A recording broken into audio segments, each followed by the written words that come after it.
دیکھیے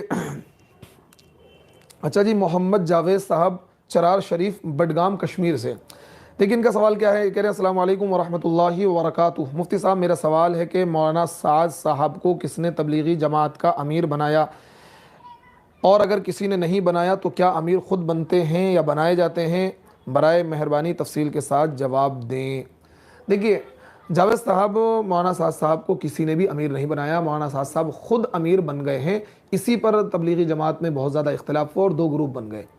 شورا اور امارت کا یہی تو اختلاف ہے۔ وہ جو احباب وہاں سے الگ ہوئے، مولانا ابراہیم صاحب اور مولانا لاٹ صاحب اور پروفیسر ثناء اللہ صاحب، جو لوگ وہاں سے الگ ہوئے ہیں، ان کا یہی کہنا تھا کہ بھائی شورائیت کے ساتھ نظام کو چلائیں، امارت کا اعلان نہ کریں، اور ان کو کسی نے امیر نہیں بنایا، وہ زبردستی امیر بنے ہیں، زبردستی۔ نہ تو پاکستان کی شورا نے ان کو ایکسیپٹ کیا ہے، نہ یہاں کی شورا نے ان کو قبول کیا ہے، تو وہ زبردستی امیر بنے ہیں۔ اور باقاعدہ ایک ان کی آڈیو کلپ بھی بہت زیادہ وائرل ہوئی تھی، جس میں انہوں نے کہا تھا خدا کی قسم میں امیر ہوں، خدا کی قسم میں امیر ہوں، جو نہ مانے جائے جہنم میں، اس طرح شدت کے ساتھ انہوں نے کہا تھا۔ تو وہ امیر خود بنے ہیں، اور امیر بنانے کی جو ذمہ داری ہوتی ہے وہ بھائی ایک تو امیر وہ ہوتا ہے، دیکھیے یہاں امیر سے مراد وہ والا امیر نہیں ہے، یہاں امیر سے مراد وہ والا امیر نہیں ہے جو مسلمانوں کا امیر المومنین ہوتا ہے، مسلمانوں کا حاکم ہوتا ہے۔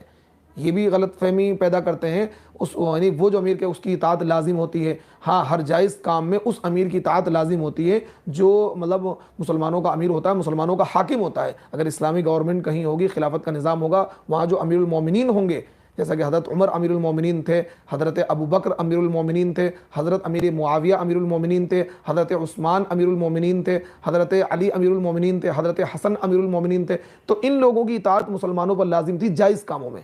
ناجائز کاموں میں کیا امیر کی اطاعت نہیں ہوگی۔ تو امیر سے مراد وہ والا امیر ہے، تو اس امیر کو کیا ہے، اہل حل و عقد، یعنی عقل مند لوگ، ذی شعور لوگ، جو خاص لوگ ہوتے ہیں، جو پڑھے لکھے سمجھدار دیانتدار امانت دار ہوتے ہیں، وہ امیر کا انتخاب کرتے ہیں، یہ ان کی ذمہ داری ہے۔ ہاں ہر کس و ناقص، ایرے غیرے نتھو خیرے کی ذمہ داری نہیں ہے کہ وہ امیر کا تعین کریں، ایک بات۔ دوسری بات یہ کہ تبلیغی جماعت کا جو امیر ہے، وہ وہاں جو ایک نظام ہے، مشورے سے باقاعدہ طے ہوتا ہے کہ بھئی یہ امیر ہے، تو اس امیر کا حکم اس امیر کی طرح نہیں ہوگا جو امیر المومنین ہوتے ہیں۔ ٹھیک ہے کہ انتظامی امور کے لیے امیر بنایا گیا ہے، لیکن یہ کہنا کہ امیر کی اطاعت اللہ کی اطاعت ہے، امیر کی نافرمانی اللہ کی نافرمانی ہے، یہ وہاں کے لیے ہے جو امیر المومنین ہوتے ہیں اسلامی نظام میں، اسلامی سسٹم میں۔ تو اس لیے مولانا سعد صاحب کو کسی نے بھی امیر نہیں بنایا، اور یہی سارا جھگڑا ہے مرکز میں، اسی وجہ سے مرکز میں جماعت والوں کے دو گروپ ہو گئے۔ تو دیکھیے مولانا سعد صاحب کو کسی نے بھی امیر نہیں بنایا، وہ خود امیر بنے ہیں۔ اچھا جی،